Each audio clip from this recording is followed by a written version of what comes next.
မားရဲ့အခုအမားတို့ဆိုရအာဏာရလာပြီးတစ်နှစ်ခွဲကာလအတွင်းမှာအဓိကအဖြစ်အောင်မြင်တိုးတက်မှုကိုဘယ်လိုသုံးသပ်ပါသလဲခင်ဗျာအဲ့အာနာရလာပြီဆိုတဲ့အသုံးနှုန်းကိုမကြိုက်ဘူးတာဝန်ယူတဲ့အချိန်ကတည်းက16လရှိသွားပြီလို့ပြောလို့ရတယ်ဟုတ်ကဲ့အဲ့တော့ဒီတာဝန်ယူလာတဲ့တစ်နှစ်ခွဲကာလအတွင်းအောင်မြင်တိုးတက်မှုကိုဘယ်လိုသုံးသပ်လဲခင်ဗျာအောင်မြင်တိုးတက်မှုကိုသုံးသပ်မှာတကယ်တော့ပြည်သူတွေကသုံးသပ်မှာပေါ့နော်ငါတို့ဘက်ကနေကြည့်လို့ရှိရင်တော့တချို့ရဲ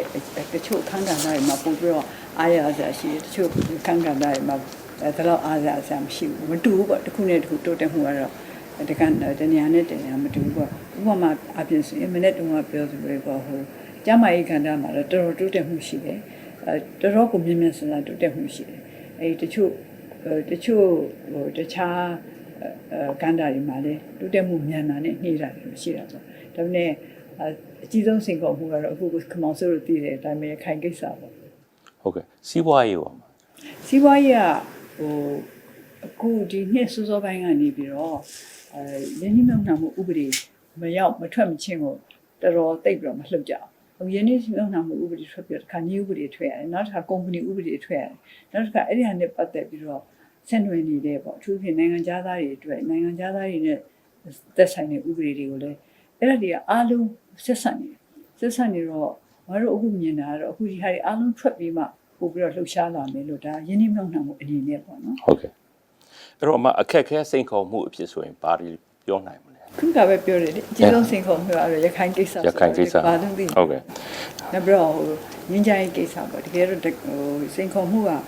ကဘာအာယုစိုက်တဲ့စိန်ခေါ်မှုကတော့ရခိုင်ကိစ္စပဲဒါပေမဲ့တကယ်တော့မတော်နိုင်ငံအတွက်ကတော့ငင်းကြိုင်းရဖို့ပြည်တွင်းငင်းကြိုင်းကိုရဖို့အဲ့အင်တာမအရေးကြီးတဲ့စိန်ခေါ်မှုဖြစ်တယ်အဲ့တော့ပြည်တွင်းငင်းကြိုင်းအခြေအနေရောအမမျှော်လင့်တယ်လို့တိုးတက်မှုရှိရလားမပြောလို့ရှိရင်ပြည်တွင်းငင်းကြိုင်းအနေနဲ့ဘယ်လိုဖြစ်မယ်ဆိုတော့ဒီလိုမျှော်လင့်ချက်နဲ့မလုပ်ခဲ့ဘူးအောင်မြင်မယ်ဆိုတော့ယုံကြည်တယ်ဒါပေမဲ့အချိန်ကတော့ယူရမယ်နော်တခြားငင်းကြိုင်းဖြစ်စဉ်တွေကိုကြည့်လိုက်တဲ့အခါကျရင်ဘယ်တော့မှဖြူဖြူဖြောင်းဖြောင်းမရှိဘူးဘယ်တော့မှဖြူဖြူဖြောင်းအောင်မရှိဘူးငင်းကြိုင်းဖြစ်စဉ်ဆိုတာအစားတွေကမငင်းချမ်းစီရမယ်အကြောင်းတွေရှိလို့မငင်းကြိုင်းခဲ့တာဟုတ်အဲ့တော့ဒီအကြောင်းအရာတွေကိုဖယ်ရှားဖို့ဆိုတာဘယ်တော့မှမြန်တာမဟုတ်ဘူးအဲ့တော့ဒီငါတို့တခြားနိုင်ငံတွေညဉ့်ညမ်းဖြစ်စဉ်ကိုကြည့်လိုက်တာပေါ့နော်ကြည့်လိုက်တဲ့အခါမှာတိုးတက်လိုက်ခါဒီရပ်သွားလိုက်တန့်သွားလိုက်ခါပြန်တက်လိုက်ခါဒီတော့နည်းနည်းလေးပြန်နောက်ဆုတ်လိုက်နေအဲ့ဒီလိုပဲသွားရတယ်ဆိုတာတွေ့ထားတော့အဲ့ဒီလိုပဲမျှော်မှန်းထားပြီးသားပါဒါတော့ခြုံပြောလိုက်ရင်သိတော့မဆိုးပါဘူးလို့ပြောဟုတ်ကဲ့ဒီအစိုးရအဖွဲ့မှာဝန်ကြီးချုပ်နဲ့ဝန်ကြီးတချို့ဟာတိတ်တော်တယ်ပေါ့လေလူတို့ကလည်းမြင်နေကြသူတို့ကြောင့်လမ်းတွေဘယ်လိုကောင်းနေစသဖြင့်တချို့ကြောင့်လည်းတချို့ဝန်ကြီးချုပ်နဲ့ဝန်ကြီးတချို့ဟာထင်သလောက်မတိုးတက်ဘူးလို့လူတို့ကပြောကြတယ်အမအဲ့ဒါဘယ်လိုမြင်လဲဒါတော့သဘာဝပဲလူတိုင်းဟာတပြေးညီတော့မဖြစ်နိုင်ဘူးတချို့ကပို့ပြီးတော်တယ်တချို့ကဒါတော့ပြီးမတော်ဘူးတချို့ကျတော့မတော်တာမဟုတ်ပေမဲ့သူတို့ရဲ့အလုပ်ကိုသူတို့ရဲ့တာဝန်တွေကိုနိုင်ဖို့အတွက်အချိန်ယူရတဲ့လူရှိတယ်တချို့ကပုံမြန်တယ်တချို့ကတွေ့နေတယ်တချို့ကျတော့ဒီအလုပ်ကိုမနိုင်တာတွေလည်းရှိကောင်းနိုင်ရှိတိုင်းတော့ပေါ့အဲ့ဒါဆိုရင်တော့ဒါမတို့အနေနဲ့ပြောင်းတဲ့အနေနဲ့ပြောင်းအောင်မှာပဲဒါမတို့အစရပြောထားတာဟုတ်ဒီဝင်ကြီးတွေခန့်တာအစိုးရအဖွဲ့ထဲမှာတာဝန်ပေးတယ်ဆိုတာဟာထာဝရအတွက်မဟုတ်ဘူးဒီတာဝန်ကိုဘယ်လောက်ကောင်းအောင်မချီတော့ထမ်းဆောင်နိုင်တယ်လေဆိုတော့ပုံမှန်အခြေခံပြီးလုပ်တော့မယ့်ကိစ္စဟုတ်ကဲ့ရခိုင်ပြည်ရဲ့လက်ရှိအခြေအနေကိုအမဘယ်လိုသုံးသပ်တယ်လဲခင်ဗျာရခိုင်ပြည်ရဲ့လက်ရှိအခြေအနေကဘယ်တော့မှတော့ရခိုင်ပြည်အခြေအနေကတော့ငါတို့စမတက်ခင်ကလေးอ่ะပေါ့နော်ဟိုအေးစိခဲ့တာမဟုတ်ဘူးသို့တော်ညာလေအခုနောက်ပိုင်းမှာကျတော့ကဘာရဲ့အာယုံအရန်စူးစိုက်လာတဲ့အခါကျတော့ပို့ပြီးတော့ကင်တွယ်ရတာတိတ်မွေးလာတယ်လို့ဒီလိုပဲမြင်တယ်ဟိုဘယ်ပြဿနာမဆိုလဲဒီလိုပဲပေါ့နော်အားလုံးကဝိုင်းပြီးတော့ကြည်နေလို့ရှိရင်ပြေးလေးဖြစ်အောင်ဖြည့်ရှင်းရတာပို့ပြီးတော့အခက်ခဲလုပ်ကြရတာဟုတ်ကဲ့ကျွန်တော်အဲ့ဒီဘက်လည်းရောက်ခဲ့တာပေါ့နော်ရခိုင်ပြည်နယ်ရောက်ခဲ့တော့ဒီအကြမ်းဖက်မှုတွေကိုဒီမွတ်စလင်အကြမ်းဖက် ARSA ကစတယ်ဗျမျိုးလူမျိုး9ဦးရဲစတဲ့တပ်ဖြတ်ခံရတယ်အဲ့ဒီနောက်ပိုင်းမှာဒီရခိုင်နဲ့ရခိုင်တိုင်းသားတွေမွတ်စလင်တွေအကြမ်းမှာဒီစိုးရိမ်မှုတွေရောဒီပိုင်းထဲမှာမုန်းတိမှုတွေရောပိုတိုးလာတယ်လို့ကျွန်တော်မြင်ခဲ့ရတာပေါ့နော်ဒီပိုင်းထဲမှာရခိုင်တိုင်းသားတချို့ကျွန်တော်မေးတော့အတူတကွပြန်လဲရှင်သွဲနေထိုင်ဖို့ဆိုတာဘယ်လို့မှမဖြစ်နိုင်ဘူးလို့ပြောတယ်ဒါပေမဲ့ကျွန်တော်မောင်တော့ရောက်ခဲ့တော့မိတောင်နေတဲ့ဒီအိမ်တွေကြားထဲမှာရက်ွက်တွေရွာတွေအလွန်မှာရွာနေရကတ်ရဲ့ တခုကမွတ်စလင်တခုကရခိုင်တိုင်းသားသူတို့ချင်းကသွားလာပုံမှန်ပဲတဲ့ကျွန်တော်ကဘာဆိုဘာမှမပြတ်ဘူးတဲ့အဲ့ဒါဘာကြောင့်လဲဆိုသူတို့ကတော့သူတို့ရဲ့ခေါင်းဆောင်အသီးသီးရဲ့ထိမ့်သိမ့်မှုနဲ့အပြန်လှန်ယုံကြည်မှုလို့ပြောတယ်အခုမနေ့ကလည်းအမှားအဲ့ကြောင့်လေးကျွန်တော်ပြောတာတတိထားမိတယ်အဲ့တော့အဲ့လိုဘယ်လိုဖြစ်တဲ့လဲသူဟုတ်တယ်အခုဟာအားလုံးကဝိုင်းပြီးတော့ဟိုဘယ်လိုခေါ်မလဲရှုံချတာပေါ့နော်ဝေဘာနာရှုံချတာအော်ကြဟစ်ကြနဲ့ဘယ်လိုကောင်းအောင်လုပ်ရမလဲဆိုတော့တကယ်ထဲထဲပုံဝင်စဉ်းစားရလားဆိုတာဟိုသုံးသပ်ဖို့လိုလာပြီမနေ့တုန်းကလည်းမပြောတာအဲ့ဒါပဲအခုရခိုင်မှာဆိုလို့ရှိရင်အေးစစ်စစ်ရှိနေတဲ့နေရာတွေရှိတယ်နော်ရခိုင်နေနဲ့မွတ်စလင်နဲ့အေးစစ်စစ်ငြိမ်းချမ်းနေတဲ့နေရာတွေရှိတယ်လို့မွတ်စလင်တွေသူတို့ဘာသူတို့အေးစစ်စစ်စိတ်လုံးဝင်ရွှင်ရွှင်နေတဲ့နေရာတွေလည်းရှိတယ်အဲ့တော့မမနေ့တုန်းကနှိုင်းပြောသူတို့ပေါ့လူတယောက်မှာယောဂရှိတယ်ဆိုရင်ကိုယ်မယ်ဆိုရင်ဒီလူကိုလူတယောက်လုံးအနေနဲ့ကြည့်ရတယ်သူ့မှာသူ့ယောဂလေးပဲကွက်ကြည့်လို့မရဘူးသူ့ရဲ့ကျမကြီးဟာအားလုံးခြုံငုံလိုက်ရှင်ဘယ်လိုနေလဲဥပမာဆိုလို့ရှိရင်ဆိုတော့ခွဲစိတ်ကုသမှုတခုလုပ်မယ်ဆိုရင်သူ့ရဲ့သွေးတို့ရှိသလားဒါကြည့်ရမယ်နော်သူ့မှာတခြားဆိုတော့စီဂျိုရှိသလားဒါတွေကြည့်ရမယ်ဒီဘာမှမကြည့်ဘဲနဲ့သူတခြားအနေတွေကောင်းတာမကောင်းတာဘာမှမကြည့်ဘဲနဲ့ဝုန်းတိုင်းဆိုတော့ခွဲလို့မရဘူးအဲ့တော့ဒီလိုပဲပေါ့နော်ကုစားခြင်းပြဿနာတစ်ခုကုစားခြင်းလို့ရှိရင်ကြည်ပြန့်ကြည့်ရမယ်ဒီပြဿနာကြီးကိုပဲကျင်းမြောင်လေးကြည့်လို့ရှိရင်ထိတိရကကုစားမှုမရရှိနိုင်တဲ့အပြင်ပို့ပြီးတော့တောင်မှအန်ဒီဖြစ်နေတယ်။တောင်မနဲ့တော့မှပြောတာပါ။ဘယ်ဘက်ကကောင်းနေလဲကောင်းနိုင်လဲကြည့်တာ။နောက်အခုဆိုရင်ပေါ့နော်ယောဂတွေနဲ့ပတ်သက်လို့သူတည်တနာလုပ်လို့ရှိရင်ဆိုတော့ယောဂမထားနဲ့အသက်ရှည်ခြင်းနဲ့ပတ်သက်လို့အခုလူတွေအသက်တောင်စိတ်ဝင်စားတယ်ပို့ပြီးတော့အသက်ရှည်ခြင်းကြတယ်။အဲ့တော့ဘာကြောင့်အသက်မရှိတာလဲဆိုတာသူကြည့်ရုံတည်းမကောက်အသက်ရှည်တဲ့လူတွေဘာကြောင့်အသက်ရှည်တာလဲဆိုတော့သူကြည့်တရားကျော်တွေဘာဖြစ်လို့သူတရားကျော်လဲသူတို့ဘယ်လိုနေလဲဘယ်လိုစားလဲဘယ်လိုတောက်လဲဒါသူတို့ရဲ့ဗီဇနဲ့ဆိုင်တယ်လားအဲ့ဒီလိုပဲပေါ့အဲ့တော့ခုနကခေါင်းဆိုပြောသူလို့ပေါ့နော်အဆင်ပြေတဲ့နေရာတွေရှိတယ်ဘာကြောင့်လဲအဲ့ဒါကိုကြည့်ရမယ်အဲ့ဒီဟာကိုအားပေးရမယ်ဒီလိုအဆင်ပြေမှုကိုအားပေးတဲ့အကြောင်းအရာတွေကိုပို့ပြီးတော့ခိုင်မာအောင်လုပ်ရမယ်ဟုတ်ကဲ့အဲ့တော့မနေ့ကပြောတာကျွန်တော်တတိထားပြီးတော့ထွက်ပြေးသူတဝက်လောက်ပဲဒီမှာတဝက်ဒါမှမဟုတ်တဝက်ကြော်လောက်ကဒီမှာကြံနေရပါတော့မွတ်စလင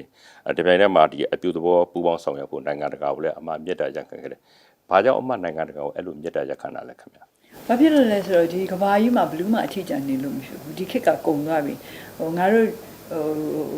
ငါမြင်းငါဆိုင်စကိုင်းရောက်ဆိုတာဒါအရင်ခေတ်တုန်းကအခုဟာကဘာကြီးတစ်ခုလုံးကဆက်နွယ်နေတယ်။ဆက်နွယ်နေတယ်မကဘူးကဘာနဲ့လည်းဆက်နွယ်ရဲတဲ့တတ်တီလေးနိုင်ငံတိုင်းမှာရှိရမယ်ဟုတ်ကဲ့အဲ့တော့တို့ဘာလို့လာမကြည့်နဲ့လို့ပြောတယ်ဆိုတာဟာကိုယ်စိတ်ကိုမလုံလို့ပဲပေါ့ဒါပေမဲ့နောက်ဆုံးကြတော့ကိုယ်နိုင်ငံတိုးတက်ရေးအတွက်ကိုယ်ပဲလုပ်ရမှာဒါတော့မှလုံးဝတခါနေဟုတ်ကဲ့အဲ့တော့အခုနိုင်ငံတကာနဲ့ဒီကုလသမဂ္ဂအပါအဝင်နိုင်ငံတကာပြောဆိုမှုတွေရောအမှဘယ်လိုသုံးသပ်လဲမှာဒါပြောဆိုမှုတွေကတော့နိုင်ငံအတွက်မကောင်းဘူးပေါ့ဒါကြောင့်မလို့ဒီဟာတွေကဘယ်လောက်အခြေမြင့်ရှိလဲဆိုတာကိုကြည့်ရမယ်ခဏပြောတယ်ဝေဘာနေဆိုလို့ရှိရင်ကိုယ်ဝေဘာနေဆိုရင်တချို့ကဝေဘာနာနဲ့ဒေါသထွက်တာပဲဒါပေမဲ့ကြည့်ရမှာဒီဝေဘာချက်ကမှန်သလားမမှန်ဘူးလားဟုတ်ကဲ့မှန်နေဆိုရင်ကိုပြုပြင်ရမယ်မှန်မှုဆိုရင်မမှန်ရဲ့လည်းဘာလို့ပြောလဲဆိုတဲ့အကြောင်းကိုရှာရမယ်ဟုတ်ကဲ့သူတို့နားလည်မှုလွဲလို့လားတမင်သက်တိုက်ခိုက်တာလားဟုတ်ကဲ့အဲ့ဒါအကြောင်းကိုရှာပြီးတော့မှဒီဟာကိုတင့်တော်တယ်လို့ကန်တယ်လို့ရမယ်အခုမှထွက်ပြေးတဲ့လူကကျွန်တော်မှအတိအကျ figure တော့မရှိဘူးဒါပေမဲ့သတင်းတွေအရဆိုရင်တော့4သိန်းလောက်ရှိတယ်လို့ပြောတာပေါ့နော်အဲ့လိုဆိုတဲ့အခါကျတော့ဒီတချို့လဲအဲ့မှာလုံခြုံရေးတပ်ဖွဲ့တွေအင်အားအလွန်ကျွံသုံးတယ်လို့တချို့ဆိုရင်လူမျိုးသုံးတပ်ဖြတ်မှုတွေတော့ရှိနေပြီဆိုတဲ့ပြောဆိုချက်တွေရှိတယ်အဲ့ဒါတော့အမှတ်ဘယ်လိုမြင်လဲအဲ့ဒီဟာကအခု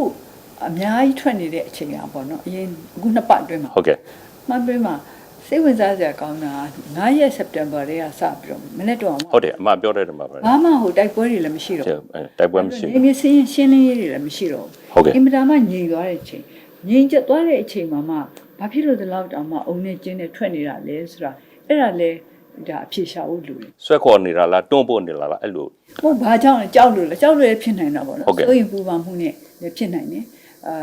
ဒါမှမဟုတ်တခြားအကြောင်းကြောင့်လည်းဖြစ်နိုင်တယ်အဲ့ကြောင့်မလို့မနေ့တော့မှပြောသွားတာဟုတ်ကဲ့ဘာဖြစ်လို့လဲဒါလည်းကျမတို့လည်းဒီဟာကိုအလေးထားတယ်ဘာကြောင့်ဒီအချိန်မှာဒီလောက်တော့မှအုံနေကျင်းနေထွက်နေဟုတ်ကဲ့အဲ့တော့အဲ့ဒီထွက်ပြေးသွားတဲ့မွတ်စလင်တွေနဲ့ပတ်သက်လို့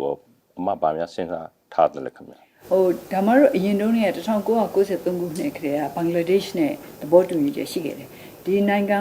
ထွက်သွားတဲ့ပုဂ္ဂိုလ်တွေဆိုလို့ရှိရင်ပြန်ပြီးတော့လက်ခံမယ် အဲ့ဒီဟာကနိုင်ငံသားဖြစ်မဖြစ်ရေးနဲ့မဆိုင်ဘူးအဲ့တော့ကသူတို့နေသတ်မှတ်ထားတဲ့ criteria ပေါ့နော်၄ခုရှိတယ်အဲ့ဒီ၄ခုပေါ်မှာအခြေခံပြီးတော့သူတို့တကယ်ပဲဒီဘက်ကနေသွားတာဆိုတာဟာပြနိုင်တယ်လို့ရှိရင်ပြနိုင်ဖို့ဆိုတာခက်ကြီးလည်းမဟုတ်ပါဘူးတိတ်လည်းမခက်ဘူးတိတ်လည်းမလျော့ဘူးပေါ့နော်ဒါနှစ်ဖက်စလုံးကလက်ခံနိုင်တဲ့အနေအထားရသတ်မှတ်ထားတဲ့အချက်အလက်တွေအတိုင်းပြန်ပြီးလက်ခံနိုင်တယ်အဲ့တော့1980နှစ်နိုင်ငံသားဖြစ်မှုဥပဒေနဲ့လည်းဆက်ဆက်နေသူတို့အဲ့လက်ခံစစ်စေးကိစ္စတွေဟုတ်ကဲ့ဒီဟာဒီ repatriation ဟာဒါနဲ့မဆိုင်ဘူးကပြောတာ1993နဲ့ဟိုနှစ်နိုင်ငံကြားထဲမှာသူတို့သဘောတူညီခဲ့ထားပြီးသားနောက်2005ခုနှစ်အထိချင်းဒီတိုင်းပဲသူတို့ဆက်ပြီးတော့ဒီ criteria ပေါ်မှာပဲဆက်ပြီးတော့လုပ်သွားတယ်ဟိုကျွန်တော်ဆက်သွားလို့ဟိုဒီအခုနိုင်ငံသားသူတို့1982နိုင်ငံသားဖြစ်မှုဥပဒေနဲ့စစ်စစ်လက်ခံနေတာကိုဘယ်လိုအခြေအနေရှိလဲခင်ဗျဟုတ် nationality ဟုတ်ကဲ့ခင်ဗျအဲ့ဒီဟာတော့ဆက်ပြီးတော့လုပ်နေတယ်ကျွန်တော်တို့မျှော်လင့်သလောက်မမြန်ဆန်ဘူးဆိုတာဘာဖြစ်လို့လဲဆိုတော့တစ်ဖက်ကဆိုလို့ရှိရင်လည်းကျွန်တော်တို့အုပ်ချုပ်ရေးစနစ်ရန်တရားတချို့ကတော့ပြောတယ်အဆင့်တွေများလို့နေပေါ့နော်ဒါပေမဲ့ဒီဟာကိုတော့ပြင်နေတယ်ငါတို့ပြင်နေတယ်ပို့ပြီးမြန်ဆန်ဖြစ်အောင်တချို့အပိုင်းတွေမှာကြတော့တချို့ရွာတွေမှာဆိုလို့ရှိရင်ပူပေါင်းဆောင်ရွက်မှုမရှိဘူးမလုပ်ချင်ကြဘူးဟုတ်ကဲ့ကိုခမောင်စင်းမှတ်မိလားတော့မသိဘူးပထမစပြီးတော့2016နှစ်မှာဒီဟာကိုစပြီးလုပ်တဲ့အခါတုန်းကတချို့မွတ်စလင်အဖွဲ့အစည်းတွေကနေပြီးတော့ဝင်ပြီးတော့ဒါအောင်မလုပ်ဖို့ဟုတ်ကဲ့မှတ်မိတယ်နှစ်ခါထုတ်ခဲ့တယ်ဟုတ်ကဲ့ဒီမှာကျင်ညာချက်နောက်ဒုတိယကျင်ညာချက်အဲ့ဒီကျင်ညာချက်ကိုငါမှတ်မိတယ်တော့ပြန်မရုပ်သိမ်းဘူးလို့ထင်တယ်ပြန်ရုပ်သိမ်းတယ်လို့မကြောက်ဘူးဟုတ်ကဲ့ဒါတော့မှပြန်ပြီး check လုပ်ရမယ်ဟုတ်ကဲ့အဲ့ဒီဟာတွေကလည်းအတိုင်းအတာတစ်ခုထိလွှမ်းမိုးနိုင်တယ်ပေါ့နော်နောက်ရာဇဝတ်သားတွေကိုယ်တိုင်ကလည်းမလွတ်ချင်လို့လည်းဖြစ်နိုင်တယ်အဲ့ဒီ1982ခုနှစ်ဒီနိုင်ငံသားဖြစ်မှုဥပဒေကိုပြင်ဆင်မှုအကြံပေးတာတွေရှိတယ်ဖြစ်နိုင်လားခင်ဗျာဒီဥပဒေတစ်ခုပြင်ဆင်တယ်မပြင်ဆင်တယ်ဆိုတော့နောက်ဆုံးလွှတ်တော်နဲ့ပဲဆိုင်တာပဲလွှတ်တော်ဆိုတော့ပြည်သူလူထုကရွေးချယ်တင်မြှောက်တဲ့ကိုယ်စားလှယ်တွေကဆုံးဖြတ်ရမှာဥပဒေတစ်ခုပြင်နေဆိုတာဟာမြန်ဆန်ဆန်ပေါ်တန်လုပ်လို့ရတဲ့ကိစ္စလည်းမဟုတ်ပါဘူးဒီဥပဒေကလည်းမတို့ဒါအဖြစ်ကိုဖြစ်တိုင်းရင်ဆိုင်မယ်ဆိုလို့ရှိရင်ပြင်ရေးမပြင်ရေးဟာအများကြီးစကားပြောရမယ့်ကိစ္စပဲဆိုတာတော့ခံမှန်းလို့ရပါတယ်ဟုတ်ကဲ့အမကူလေတန်ခါတချို့အပါဝင်အစွန်းရောက်တဲ့ဗုဒ္ဓဘာသာဝင်တွေလှုပ်ရှားမှုတွေပုံမြင်လာရတယ်အစိုးရဖြုတ်ချရေးဆန္ဒပြပွဲတစ်ခုရန်ကုန်နဲ့မန္တလေးမှာမကြခင်ပေါ်ခဲ့တယ်ဟိုနေ့ကဆိုလဲဖန်အာမှာဟောပြောပွဲမှာဆိုလို့ချင်းတော်တော်လေးအစွန်းရောက်အမုန်းတရားမှုတွေရှိတယ်အဲ့ဒါအမဘယ်လိုမြင်လဲအမုန်းတရားကဘယ်တော့မှမကောင်းဘူးအမုန်းတရားကိုအားပေးတာဟာဗုဒ္ဓဘာသာနာမည်မြေခံပြီးအားပေးတယ်ဆိုလို့ရှိရင်တော့ဒါတော့မြတ်စွာဘုရားရဲ့တရားတော်နဲ့အမှန်ဆန့်ကျင်တာပဲမြတ်စွာဘုရားကဘယ်တော့မှအမုန်းတရားကိုအားပေးခဲ့တာမဟုတ်ဘူးဒီတရားတော်ထဲမှာလည်းပါပိတာပဲဒေါသကိုမေတ္တာနဲ့အောင်နိုင်ရည်ဆိုတော့ဒီဟာဗုဒ္ဓဘာသာဟာဒေါသဘာသာမဟုတ်ပါဘူးဒီအစွန်းရောက်ဆိုတာဘယ်အစွန်းရောက်မှမကောင်းဘူးဗုဒ္ဓဘာသာဆိုတာမျက်စိမှပရိပဒါဘယ်အစွန်းရောက်မှုကိုမှလက်ခံတဲ့ဘာသာတရားဘာသာမဟုတ်ပါဘူးအမကဒီကိစ္စမှာအထူးသဖြင့်နိုင်ငံတကာအဖွဲ့အစည်းတွေသတင်းထုတ်ပြန်တာတိတ်မြန်တယ်ဟိုမတို့အစိုးရတုံ့ပြန်တဲ့ဒီထုတ်ပြန်ချက်တွေကြောင့်နည်းနည်းနှေးကွေးပြီးဒါမှမဟုတ်အားနဲ့တလို့အဲ့လိုမွေးပန်းတာတွေရှိတယ်အဲ့ဒါလည်းအတိုင်းတာသူရှိမှတ်ပါလေဒီနိုင်ငံတကာမီဒီယာသတင်းထုတ်ပြန်နေပါတယ်ဆိုတော့ကိုခေါင်ဆိုလို့မီဒီယာသမားတယောက်သိတာပဲဒီကြေပြန့်ကိုရဲ့လိုအပ်တယ်ပြောရမယ်ဆိုရင်နောက်ဆုံးကြတော့ငွေရေးကြေးရေးခိုင်မှာတောင်းတမှုလို့ငါတို့နိုင်ငံကဒီလောက်ရွေးချယ်ကောင်းမယ်တန်တင်းတာလည်းမဟုတ်ဘူးငါတို့ရဲ့ပြန်ကြားရေးအဆောက်အုံကြီးတစ်ခုကလည်းဒီလောက်တောင်မှခိုင်မာငွေရေးကြေးရေးနဲ့ပံ့ပိုးထားတဲ့ဟာမဟုတ်ဘူးအနိုင်ဆုံးတော့ကြိုးစားတာပေါ့ဟိုငွေရေးကြေးတဲ့ကျွန်တော်ကဟို response ဟို effectively response ပေါ့ထိတိကျကျထုတ်တယ်လေထုတ်ပေမဲ့အထွက်မှမထွက်ပဲနည်းနည်းနှေးမဟုတ်ဘူးမနေဘူးချက်ချင်းထုတ်ပေမဲ့နိုင်ငံတကာအပြင်ကိုရောက်ဖို့ဆိုတာကြတော့ကိုမှကွန်ရက်ရှိမှရောက်တာဟုတ်ကဲ့ပြည်တွင်းမှာတော့ထုတ်လို့ရတာပေါ့ချက်ချင်းဟုတ်ကဲ့ပြည်တွင်းကတော့မြန်ပါတယ်ကိုကောင်ဆိုလို့ပြည်တွင်းကိုကြည့်နေတော့တည်င်းမြန်ရမှာပဲဒါပေမဲ့ပြည်ပအထိရောက်လာတဲ့အထိစောင့်လို့ရှိရင်တော့နည်းနည်းကြာမှာကျွန်တော်ဟိုဒီ website အမြဲတမ်းကြည့်နေတယ်နိုင်ပိုင်းနဲ့တက်လာရင်မြင်တယ်ဒါပေမဲ့တစ်ခါကျတော့ဥပမာဖြစ်တဲ့ဟာလေးမှာ response က6နာရီ12နာရီစပြင်အဲ့လိုနည်းနည်းလေး delay ဖြစ်တလားလိုဖြစ်တဲ့ဟာကိုပြောတာဆိုတော့မှဒီနေ့ကျွန်တော်တို့ဟိုမှာ မောင်တော်ဒေတာမှာအဖြစ်ပြက်တစ်ခုတွေ့တယ်ဘယ်မှာဘယ်လူကြီးဖမ်းမိတယ်ဘယ်သူကတော့ကောင်းဘယ်လိုရဲဆက်အသက်ဖြတ်ခံလဲဆိုတာမျိုးဆိုတရင်ကထွက်ရမှာအမှန်ဒီနေ့ညနေလိုဟာမျိုးဆိုလို့ရှိရင်မနေ့မှထွက်တာမျိုးဒါမှမဟုတ်တစ်ခါကြ response မှာတခြား media တွေကအခုဆွဆွဲလိုက်ပြီးပေါ့အမှတခုပါတွေဖြစ်နေဖြတ်ပြေးတဲ့နေသားဖြတ်ကျော်ဖြတ်ပြေးတဲ့လူပြစ်တတ်နေလို့တောင်ကုန်းပေါ်မှာပြန်အလောင်းမြုပ်သွားတယ် technic bazaar မှာတော့ဘလောက်လူတွေဆေးုံရောက်နေပြီဆိုတော့မမြင်ရင်အဲ့ဒါကိုပြန်ပြီးတုံ့ပြန်တာမျိုးကကျွန်တော်တော်တော်နဲ့ပြန်ပြီးတော့ဥပမာဟို Texas ဘာမှဟလာဘယ်လောက်ဆေးဥမှာဘယ်လိုရောက်နေပြီလဲဆိုရင်ငါတို့ချက်ချင်းတာကိုဘယ်လိုမှအတည်ပြုလို့မရဘူးနော်ဒါသူတို့နိုင်ငံသူတို့နိုင်ငံမှာဒါဟုတ်လားမဟုတ်လားဆိုတော့ချက်ချင်းအတည်ပြုဖို့ဆိုတာဘယ်လိုမှမရနိုင်ဘူးနော်အခုလို့တယောက်ကနေပြေးလာလို့တောင်ကုန်းပေါ်မှာပြစ်ချပါတယ်လို့ပြောလို့ရှိရင်လည်းအတည်မပြုဘဲနဲ့ဟုတ်တယ်မဟုတ်ဘူးဆိုတာဟိုမအားချက်ချင်းသတင်းထုတ်လို့မရသတင်းထုတ်တဲ့လူကတော့ဟုတ်ရေးမဟုတ်ရေးကိုတော့သူမှတာဝန်မရှိဘူးလေဟုတ်ကဲ့ဟုတ်ရေးမဟုတ်ရေးကိုဘယ်လိုပြောမလဲတက်ပြီးသူ့သူမှတာဝန်မရှိဘူးဒါပေမဲ့အစိုးရသတင်းဌာနဆိုတာတော့တာဝန်ရှိရမယ်တာဝန်ယူရမယ်ဒီလိုပဲသတင်းကိုထုတ်ချင်တိုင်းထုတ်လို့မရဘူးဟိုစားမှန်အိမှအမေဆိုတာကိုမစုံစမ်းမဲနဲ့အတိမပြုတ်ပဲနဲ့ဒီလိုပဲပြောလို့မရဘူးဟိုလွတ်လပ်တဲ့သတင်းမီဒီယာအဖွဲ့ကတော့ကိုရတဲ့သတင်းရကိုထုတ်လို့ရတာပေါ့ဟုတ်ကဲ့ကျွန်တော်ဆိုလိုပါတခြားအဖွဲ့အစည်းတစ်ခုကသတင်းထုတ်လိုက်တဲ့ခါကျတော့လူအခွင့်အရေးအဖွဲ့တို့တခြားအဖွဲ့တွေကအဲ့ဒီထုတ်လိုက်တဲ့သတင်းပေါ်မှာမူတည်ပြီးတော့အမားတို့ဘက်က response မထွက်ခင်မှာသူတို့ကကြေညာချက်ထုတ်တာတွေဘာတွေအဲ့လိုပုံနဲ့နောက်တက်လာတဲ့ခါကျတော့အဲ့အများကြီးဖြစ်သွားတဲ့ NGO တွေပဲထုတ်တာအဲ့ဒါမျိုးမှာဟုတ်တယ်လေဒါပေမဲ့ခုနကဘခေါ်ရေးဆိုပြောကိုစုံဆိုပြောသူပဲဟုတ်တယ်မဟုတ်တယ်အတိမပြုတ်ပဲနဲ့ဟုတ်ပါတော့ကနေပြီးတုံ့ပြန်မယ်ဆိုရင်ဒါတာဝန်မဲ့တာပေါ့အစိုးရတစ်ခုအနေနဲ့ဒီလိုလုပ်လို့မရဘူးကိုပြောလို့ပြန်ပြောတယ်ဖက်ခနဲ့ပြန်ပြောတယ်ဆိုတာဒါအစိုးရတစ်ခုလုပ်ရမှာမဟုတ်ဘူးဟုတ်ကဲ့ဟုတ်လားမဟုတ်လားဆိုတာကိုပထမအတည်ပြုရမယ်ဒါလည်းလည်းအတည်ပြုလို့မရဘူးခုနကကိုမောင်စုပြောသလိုပေါ့နော်ဟိုတစ်ဖက်နိုင်ငံကဟိုအစားမှာဆေးဥမှာဘယ်နှယောက်ရောက်နေပါပြီဆိုတာမတို့ကဘယ်လိုအတည်ပြုရမလဲဟုတ်ပါတယ်ခင်ဗျဘယ်ဟိုအဲ့ဒါကိုအတည်မပြုတ်နိုင်ဘဲနဲ့ဟုတ်တယ်မဟုတ်တယ်ကိုရမ်းပြောလို့လည်းမရဘူးဟုတ်ဟိုတေးသေးစတတ်နိုင်တဲ့လောက်တော့အတည်ပြုနိုင်ဟိုစူးစမ်းပြီးတော့မှကိုအတီးပြုတ်နိုင်တဲ့လောက်ကိုပဲသတင်း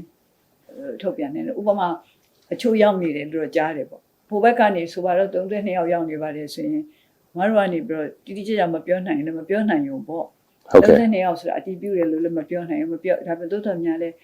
ဲဆေးရုံမှာရောက်နေပါတယ်ဆိုတာသတင်းခိုင်လုံနေဆိုရင်တော့ခိုင်လုံနေဆိုတာတော့ထုတ်ပြန်လို့ရတာပေါ့အဲ့တော့ကိုခေါင်းဆိုကိုပြောသူပေါ့နေ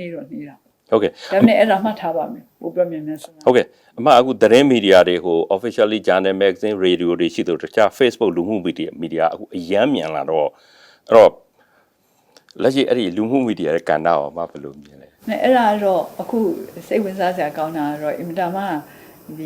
နည်းပညာပေါ့နော်ဟို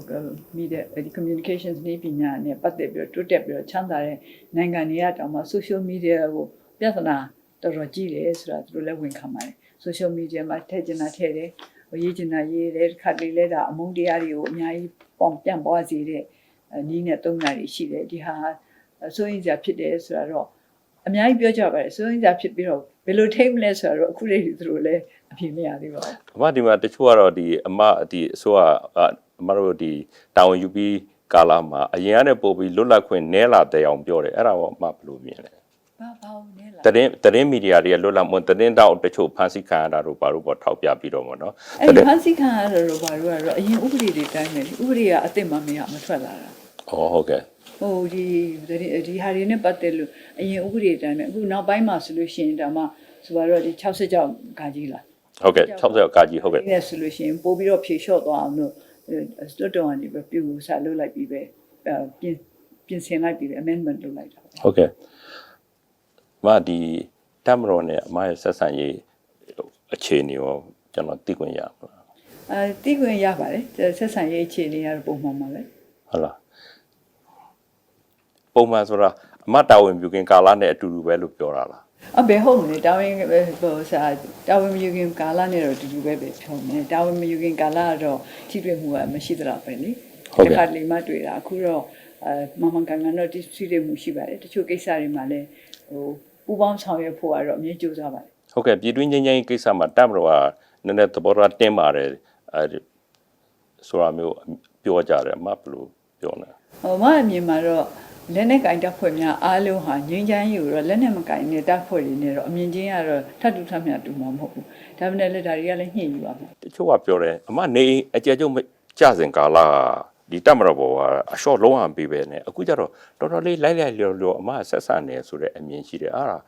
သူတို့ပြောတာမှန်လားဒါမှမဟုတ်အမဘယ်လိုရည်မှန်းချက်တွေထားလို့လဲ ငါတို့ဘယ်တော့မှမပြောင်းခဲ့ဘူးငါတို့အစတွေကပြောတယ်နော်အမျိုးသားရင်ကြားစီရေးကိုသွားမယ် ဟုတ်ကဲ့ ဒါကိုခေါင်ဆိုရလည်းသိမှာပဲတမတော်နဲ့ပတ်သက်လို့တမတော်ရေလို့ငါတို့ဝေဖန်ခဲ့တာလည်းမရှိဘူးလူရက်တွေပဲဒီလိုရက်တွေဒီလိုရက်တွေဆိုလို့ရှိရင်သဘောမတူဘူးဥမာဆိုလို့ရှိရင်ဒီ2010နောက်ပိုင်းတော်တော်လေးရောက်ပြီးတော့ဒါမှအမျိုးသားဒီမိုကရေစီအဖွဲ့ချုပ်ကနေပြီးတော့436ဖယ်ရှားရေးဆိုပြီးတော့လှုပ်ရှားမှုလုပ်ခဲ့တယ်ဒါပြောင်းတင်းလုပ်ခဲ့တာပဲတည်ဝင်လုပ်ခဲ့တာပဲတရားဥပဒေဘောင်တွင်းကလုပ်ခဲ့တာပဲအဲ့တော့ဒါမျိုးဆိုတာတော့ဥပဒေဘောင်တွင်းကလုပ်သွားမှာပဲဒါမှတော့ရှော့မပေးဘူးဆိုတာအခုဟောရှော့ပေးလို့ ဘာအဲ့တော့မြန်မာလူထုနဲ့နိုင်ငံတကာကိုလက်ရှိမြန်မာနိုင်ငံအခြေအနေနဲ့ပတ်သက်ပြီးဘယ်လိုရှုမြင်သင့်တယ်ဆိုတာလေးကျွန်တော်သိပါ တာဝန်ယူစိတ်နဲ့ပဲရှုမြင်တင်တာပဲနိုင်ငံတကာရောပြည်သူလူထုရောဒါပေမဲ့ကျမတို့နိုင်ငံလူနိုင်ငံသားတွေသိရမှာကိုယ့်နိုင်ငံအတွက်ကိုယ့်မှာအဓိကတာဝန်ရှိတယ်ကိုယ့်နိုင်ငံတိုးတက်စေခြင်းကိုယ့်နိုင်ငံငြိမ်းချမ်းစေခြင်းလို့ရှိရင်ကိုယ့်ဘက်ကိုလုပ်ယူရမယ်အဓိကကိုပဲဒီကဘာကိုလည်းလက်လူရှုထားလို့မရဘူးဒီခေတ်ကဘာကြီးဟာဒါ globalization ခေတ်ပေါ့အားလုံးကဆက်နွယ်မှုရှိနေတယ်ဆိုတော့လက်လူရှုထားလို့မရဘူးကဘာရဲ့နယ်လဲအဆင်ပြေအောင်လို့နေတတ်ရမယ်ဒါလည်းတာဝန်တစ်ခုပဲကိုယ့်နိုင်ငံအတွက်အဲ့တော့ရိုးရိုးလေးပြောရမယ်ဆိုရင်ကိုယ်နိုင်ငံအတွက်ကိုတာဝန်ယူရမယ်။ကဘာသူကဘာသားများကလည်းဒီကဘာကြီးအတွက်တာဝန်ယူရမယ်။အားလုံးကတာဝန်ယူစိတ်ရှိတယ်ဆိုလို့ရှိရင်ဘယ်သူအတွက်မှပြဿနာမရှိဘူး။သို့တော်လည်းတာဝန်ယူစိတ်ဆိုတာဟာအမြဲမြင်နိုင်တဲ့ကိစ္စမဟုတ်ပါဘူး ဟုတ်ကဲ့အမေရိကန်ပြည်ထောင်စုရဲ့ဒီမြန်မာနိုင်ငံဆိုင်ရာမူဝါဒနဲ့ပြောဆိုချက်တွေကိုအမဘယ်လိုမြင်လဲခင်ဗျ ။နိုင်ငံတွေကတော့သူတို့ရဲ့မူဝါဒတွေပြောဆိုချက်တွေပြောင်းနေကြတာပဲ။ဒါသူတို့နိုင်ငံရဲ့အမြင်အရသူတို့ပြည်သူပြည်သားတွေအမြင်အရသူတို့နိုင်ငံရဲ့မူဝါဒအရပြောင်းနေတာပဲ။ဒါကတော့သူတို့နဲ့ဆိုင်တယ် ဟုတ်လားအမအဲ့တော့ သူတို့နဲ့မဆိုင်ဘူးတော့တွားမေးကြည့်လို့ ဟုတ်အဲ့တော့အမဒီမိုကရေစီခီးလန်းကျန်းနေစေပဲလားခင်ဗျ ဒီမိုကရေစီခရီးလမ်းဘယ်တော့မှမပြီးဘူးမဆုံးကျန်းတာမကျန်းတာအဓိကမဟုတ်ဘူး